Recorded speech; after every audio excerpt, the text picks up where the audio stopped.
Hello friends, welcome to my channel. स्वागत है आप सबों का इस वक्त की लेटेस्ट अपडेट में। जैसा कि कल मैंने वीडियो में आपको बताया था कि हाईकोर्ट के आदेशानुसार 2012 नियमावली से 2013 में जेटेट पास वालों का जो है एक बार फिर से काउंसलिंग किया जाएगा। तो किनका काउंसलिंग होगा, आपका कई प्रश्न आए थे, किनका होगा, कैसे होगा सर, गैर पारा पारा वाले का होगा कि गैर पारा वालों का भी होगा। तो आपका यहाँ सारे प्रश्न का जवाब हम दिखाएंगे।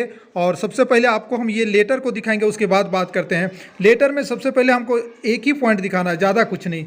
यहाँ पर आप देखेंगे क्या कहा गया है, निर्देशानुसार उपयुक्त विषय के संबंध में जो कि न्यायालय द्वारा आदेश पारित हुआ उसके अनुसार संबंध में कहना है कि विभिन्न वादों में माननीय उच्च न्यायालय द्वारा न्यायादेश पारित करते हुए सहायक शिक्षक के पद पर नियुक्ति पुनर्नियुक्ति के लिए निर्देश प्राप्त है। ठीक है, नियुक्ति और पुनर्नियुक्ति जिसके आलोक में अग्रेतर कार्रवाई हेतु जिलों में पदों की उपलब्ध रिक्ति हेतु वांछित प्रतिवेदन संलग्न विहित प्रपत्र में 3 दिनों के अंदर निदेशालय को उपलब्ध कराने की कृपा की जाए। कहने का मतलब जितने भी सीट बचे हुए हैं उस वक्त उस पर बहाली की जाएगी। अब आपसे हम बात करते हैं कि ये बहाली जो है पूरे सीट पर होने जा रही है, जो जितनी भी वैकेंसी रह गई थी तो उस पर किनका होगा।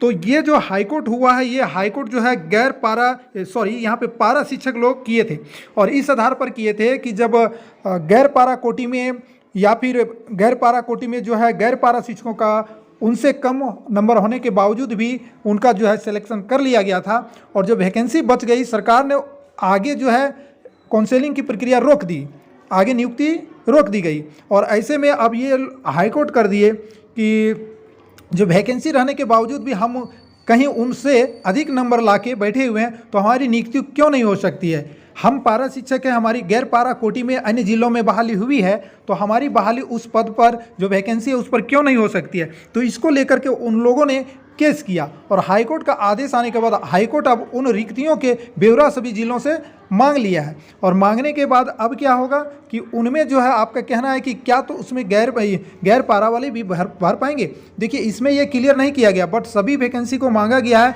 और गैर पारा जब केस किए हैं तो ये क्लियर जो है विभाग ही करेगी कि इस पर किसको भरने। लेकिन ज़्यादातर चांसेस हैं कि गैर पारा वाले को मौका नहीं मिलेगा, पारा शिक्षकों को ही मौका मिलेगा क्योंकि उनको केस तो उनका है। और आप अदालत की बात को जान रहे हैं कि जो पिटिशनर होते हैं, जो जिस हिसाब से केस किया जाता है उस हिसाब से ये फॉलो होता है। तो आगे इस पर जो है विभाग की ओर से जो आदेश जारी किया जाएगा वैकेंसी आने के बाद वो तो सभी के सामने आएगा और जो भी होगा उस समय आपको करना होगा। तो फिर अभी से चिंता ना करें, बशर्ते इतना है कि अगर आपका भी होना होगा, क्या निकालेगा नियम विभाग उसको देखना होगा, फिर जिसका होना होगा वो हो जाएगा। तो इस पर ज़्यादा सोचना नहीं है, लेकिन इतना ज़रूर है कि जो जेटेट पास पारा शिक्षक हैं उनका गैर पारा में काउंसलिंग ज़्यादातर चांसेस इन्हीं का है। तो अब साहबों को संतुष्टि हो गई होगी।